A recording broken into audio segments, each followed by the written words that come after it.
Bonjour les premières, aujourd'hui nous entamons un nouveau chapitre, c'est le chapitre 11 de votre livre Probabilité conditionnelle. Et donc on va pour les prochains temps bien sûr beaucoup travailler sur votre livre. Rappelez-vous qu'il est disponible sur Internet, sur l'adresse lelivrescolaire.fr. Vous sélectionnez les mathématiques en première et vous l'avez soit sous forme de livre à consulter, soit sous forme un peu enrichie de manuel numérique. Voilà, donc on va travailler sur la page 280, c'est un peu avant de commencer, on va revoir un peu ce que vous avez appris en collège, et puis aussi bien sûr l'an dernier, et notamment avec la première partie, représenter des événements. Alors rappelez-vous ce que c'est, hein, qu'est-ce que c'est un événement? Un événement, c'est lorsque vous faites une expérience aléatoire, c'est-à-dire une expérience dont le résultat est soumis au hasard. Imaginons par exemple que vous lanciez un dé à 6 faces.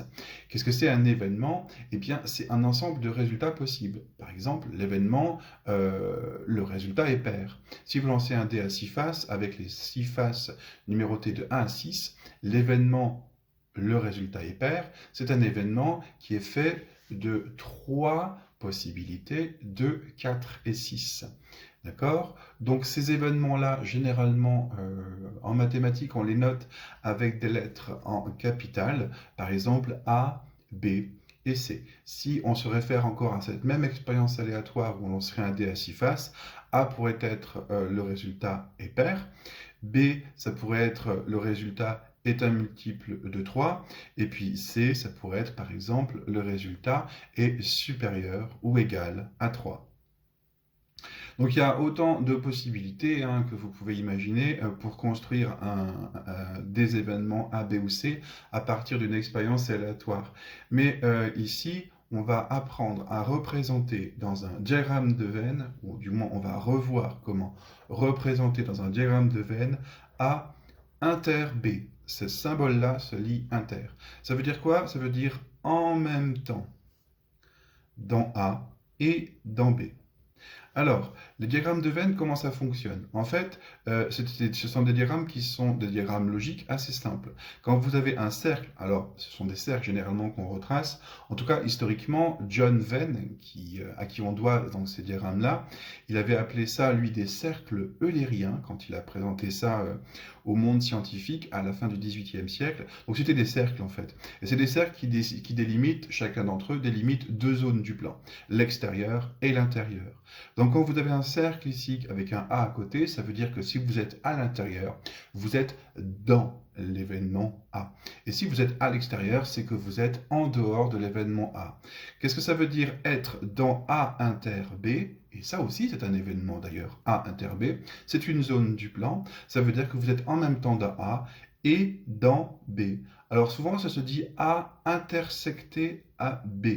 Autrement dit, vous êtes en même temps dans A et dans B. Ben, il ne reste pas grand-chose. Si vous êtes là où il y a la pointe de mon stylo, vous êtes dans A, certes, mais pas dans B. Là, c'est l'inverse. Vous êtes dans B, certes, mais pas dans A. Comment être en même temps dans A et dans B? Eh bien, regardez bien, il y a en fait deux zones ici. Il y a ce petit triangle dans lequel vous serez aussi dans C, et peu importe. Ici, vous êtes et dans A et dans B. Et cette zone-là aussi, ce triangle un peu plus grand. Et donc, c'est toute cette partie-là qui correspond ici à A inter B. Voilà, on passe au deuxième. Alors le deuxième, c'était A, on dit union C. Qu'est-ce que c'est A union C? On vous dit c'est dans l'un ou dans l'autre. Mais faites attention, le ou en français, c'est un ou qu'on dit exclusif. Si vous avez la possibilité d'avoir le fromage ou le dessert dans un restaurant, eh ben, si vous demandez les deux, eh ben, ça ne marchera pas. Ou en tout cas, il faudra un supplément. Nous, en mathématiques, on est plus sympa, on est plus généreux. Le ou en mathématiques, on dit qu'il est inclusif. Ça veut dire que si moi, mathématicien, je te propose d'avoir du fromage ou du dessert et que tu me dis, bah, je vais prendre les deux, monsieur, eh ben, je serai d'accord. Donc en mathématiques, le ou est généralement inclusif. C'est le cas ici. Ça, c'est un ou inclusif. Donc la seule manière de le dire en français, c'est pas dire dans A ou dans B ou dans C, parce que ce serait faux. Ici, il faut dire dans A ou dans C ou dans les deux. Si vous oubliez ça, vous oubliez en fait que les mathématiciens sont généralement, plus sympas, en tout cas en termes de générosité, que les restaurateurs. Alors, qu'est-ce que c'est A union C? Ça veut dire que vous êtes dans A ou dans C ou dans les deux. Alors, où est-ce que vous êtes dans les deux? Si vous êtes dans les deux, c'est que vous êtes là-dedans, en fait. Donc, vous avez bien sûr déjà toute cette zone-là. Si vous êtes dans A, vous êtes donc dans le cercle ici. Alors, on va continuer ici les hachures. Et si vous êtes dans C, vous êtes dans le cercle ici C. Donc, on va continuer les hachures aussi. Vous voyez donc ici A union C, c'est tout simplement cette zone-là que je vais délimiter en retraçant à peu près. C'est tout ce qui concerne A et C. Remarquez au passage que cette zone ici, à l'intérieur, cette zone où les hachures viennent de A et de C en même temps, ça c'est A inter C. Eh bien, vous savez quoi? A inter C est toujours inclus dans A union C. En tout cas, quand ça existe. On verra des moments où A inter C n'existe pas. Mais peut-être l'avez-vous déjà deviné. Qu'est-ce que ça voudrait dire pour le diagramme de Venn si A inter C n'existait pas? Eh bien, ça voudrait dire simplement que les deux cercles intérieurs de A et intérieur de C, les deux disques même d'ailleurs plutôt, tout simplement ne s'intersectent pas. On aurait un dessin comme ça. A et C. Vous voyez qu'ici, eh bien, A union C existe toujours. A union C, c'est ça. Mais qu'est-ce que c'est A inter C? Eh bien, il n'y a rien de commun entre les deux. Donc à ce moment-là, A inter C n'est plus dans A union C. On continue avec le troisièmement. Alors celui-ci est un petit peu plus délicat. Ça se dit A bar union B inter C. Qu'est-ce que c'est A bar? Alors c'est une notation qui est assez fréquente en logique et en mathématiques pour dire, c'est facile, c'est le contraire de A. Autrement dit, tout ce qui n'est pas dans A. Alors faites attention, tout ce qui n'est pas dans A, c'est pas forcément dans B ou C. Tout ce qui n'est pas dans A, c'est à l'extérieur du cercle A. Donc si je veux le tracer ici, je ne vais pas me contenter de tracer ce qu'il y a à l'intérieur de B et de C sans être dans A. Il faut que je trace tout l'extérieur de A. N'oubliez pas que les diagrammes de Venn, c'est une partie du plan et ça délimite un intérieur et un extérieur. Ici, vous êtes, à cet endroit-là, à la pointe de mon stylo, vous êtes dans A bar. Ici aussi, là, là, là, tout à l'extérieur. Quand je disais qu'il y avait une ambiguïté dans cette notation, c'est parce que malheureusement, ces notations union et intersection, elles fonctionnent, c'est pas tout à fait vrai, mais un peu comme des opérations. Autrement dit, je pourrais très bien mettre des parenthèses ici. Ou là. Donc il y a ici une ambiguïté. C'est comme si j'avais écrit 1 plus 2 fois 3. Alors, cette ambiguïté ici dans les notations, autrement dit, par quoi vous allez commencer, elle a été réglée avec ce qu'on appelle la règle de priorité des opérations. Vous savez que vous faites d'abord la multiplication. Est-ce qu'il y a des règles de priorité ici? Pas vraiment. En fait, l'union et l'intersection ne fonctionnent pas exactement comme l'addition et la multiplication, notamment en termes de ce qu'on appelle distributivité. Alors ici, la seule possibilité de résoudre le problème, c'est de lire vraiment de la gauche vers la droite et de lire comme ça vient. On va donc d'abord s'intéresser à A bar union B. Alors vous devez être en même temps dans A bar. Alors je vais le tracer, A bar.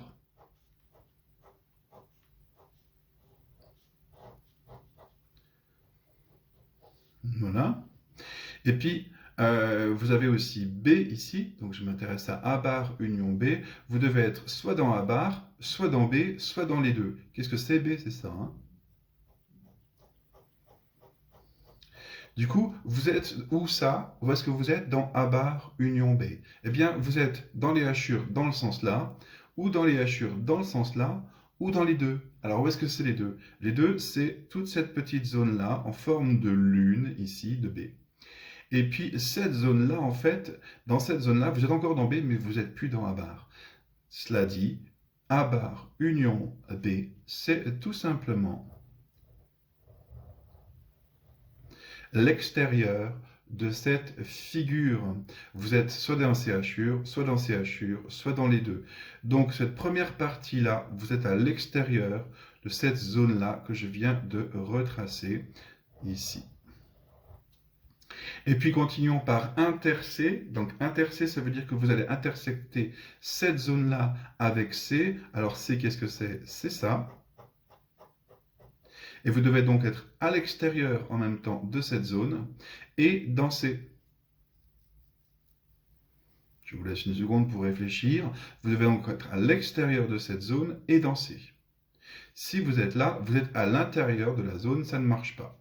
Si vous êtes là, vous êtes bien à l'extérieur de la zone, mais vous n'êtes pas dansé. La seule possibilité qui vous reste ici, c'est ça, là,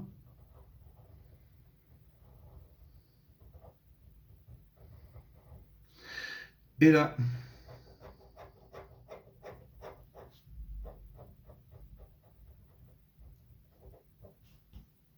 Voilà, ça vous donne toute cette zone-là. Voilà pour la question, les 3 premières questions de l'exercice 1, page 280. Passons aux 3 dernières. On passe à B union C, pardon, B bar union C. Donc, vous êtes à l'extérieur de B ou dans C. Donc, à l'extérieur de B, c'est facile. C'est tout ce qui est à l'extérieur de ce cercle ou dans C. Eh bien, ici, vous êtes tout simplement là-dedans.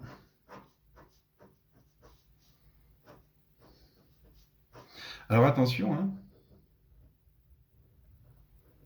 vous n'êtes pas, pardon, quand vous êtes dans B bar union C, vous n'êtes pas dans cette petite forme de lune, vous êtes à l'extérieur.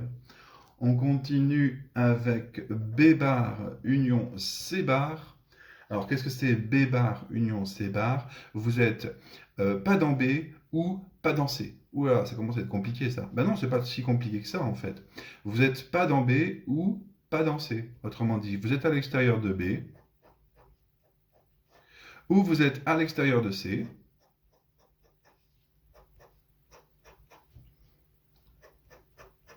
Et donc vous êtes soit dans les hachures dans le sens là, pardon, soit dans les hachures dans le sens là, soit les hachures dans le sens là. Où est-ce que vous n'êtes pas? Ben, c'est facile. Vous n'êtes pas là-dedans. Parce que là-dedans, vous êtes en même temps à l'intérieur de B et à l'intérieur de C. Mais c'est justement ce que vous ne vouliez pas. Donc en fait, B bar union C bar, c'est tout simplement tout ce qui est en dehors de cette petite zone ici en amande. Alors, si vous regardez bien cette petite zone en amande, on lui a déjà donné un nom tout à l'heure. Ça, c'est B inter C. On retrouve ici une loi qu'on appelle la loi de Morgan. En fait, De Morgan, c'était un logicien et mathématicien lui aussi, qui dit que ça, c'est le complémentaire, ou le contraire, on dit souvent complémentaire, de B inter C. On note B bar union C bar égale le complémentaire de B inter C, comme ça. Le complémentaire de B union le complémentaire de C, c'est tout simplement le complémentaire de B inter C. Et on dit parfois que le complémentaire, on peut aussi l'utiliser sur cette notation, et cette notation-là, son complémentaire, c'est celle-ci.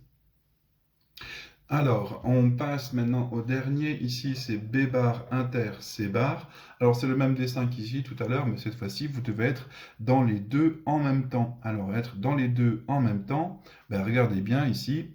Vous êtes effectivement dans les deux en même temps quand vous êtes totalement à l'extérieur, parce que vous êtes, dans ce cas-là, à l'extérieur de B et de C. Est-ce que vous pouvez avoir cette zone-là? Ben non, parce que du coup, vous serez à l'intérieur de C, et ça, c'est pas possible. Est-ce que vous devez être à l'intérieur de B ici? C'est pas possible non plus. Ça vous donne donc un schéma assez sympa.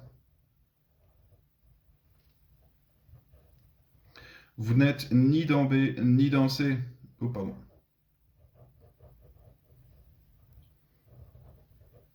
Vous n'êtes ni dans B, ni dans C. Alors à nouveau, hein, regardez bien, la zone ici, à l'intérieur de B et de C, cette zone-là, on l'a déjà vue tout à l'heure. C'était dans cette situation-là. C'était entre A et C. Ça s'appelait A union C. A union C, ça. Eh bien, qu'est-ce que c'est?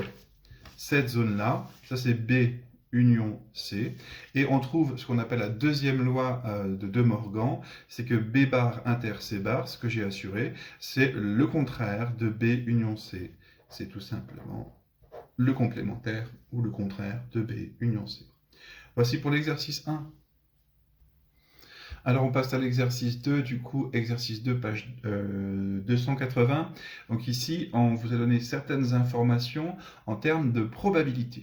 Donc le cercle à droite c'est A, le cercle à gauche c'est B. Alors le cercle ici ça devient carrément une ellipse, mais rappelez-vous que c'est Venn hein, qui parlait ici de cercle eulérien.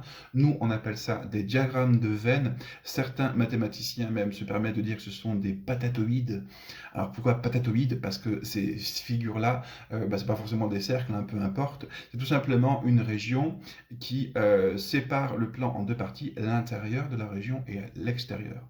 Alors pourquoi est-ce qu'on se forcera à faire des cercles alors qu'une ellipse ou simplement une forme de patate ici est suffisante pour délimiter un intérieur et un extérieur?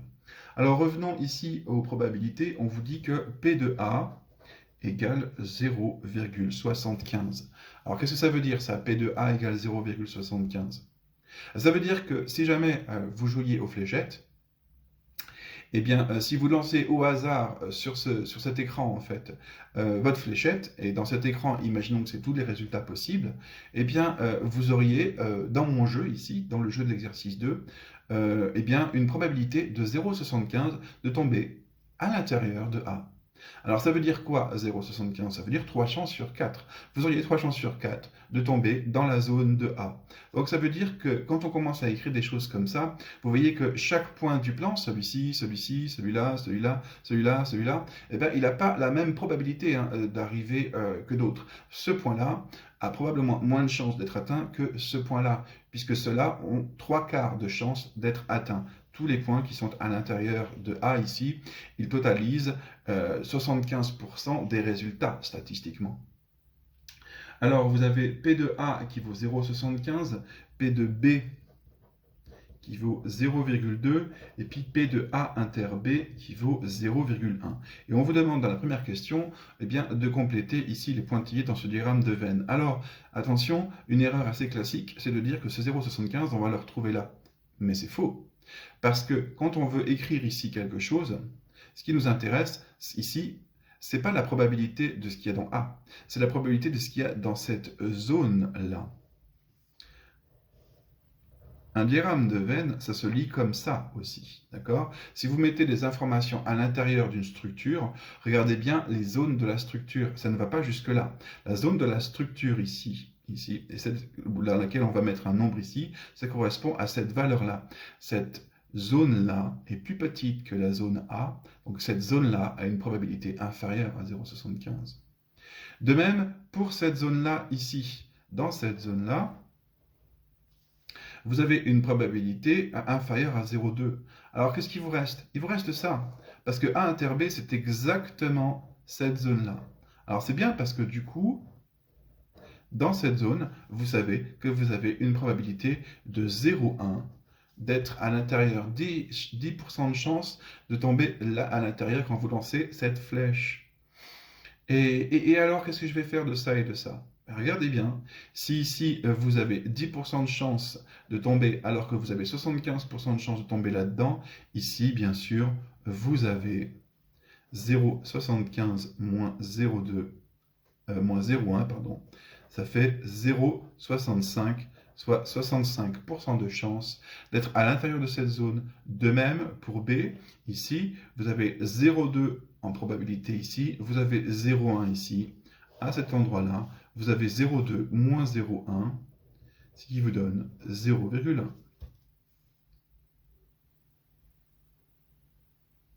Alors, Évidemment, ce qui est intéressant dans les diagrammes de Venn, c'est que, eh bien, rappelez-vous, hein, John Venn, c'était un mathématicien, mais c'était aussi un logicien. Donc, tout fonctionne bien avec la logique ici, hein. Tout fonctionne bien avec la logique à partir du moment où on est rigoureux. Par exemple, c'était rigoureux de dire qu'ici, on a une probabilité qui vaut 0,65. Ce 0,75 concernerait ces deux zones-là en même temps. Dans un diagramme de Venn, si vous avez des cercles ou des patates qui se croisent comme ça, vous définissez autant de zones ici différentes. Dans ce diagramme de Venn là, il y a 4 zones, hein. L'extérieur là, cette zone-là, cette zone-là et cette zone-là. Alors, calculez P de A bar. Alors, tout ça, c'est des rappels. Donc, calculer P de A bar, c'est la question 2. Je vous rappelle que vous avez vu quelque chose l'an dernier, c'est que P de A bar, c'est tout simplement 1 moins P de A. Pourquoi? Parce que quand vous y réfléchissez, en termes de probabilité, c'est logique.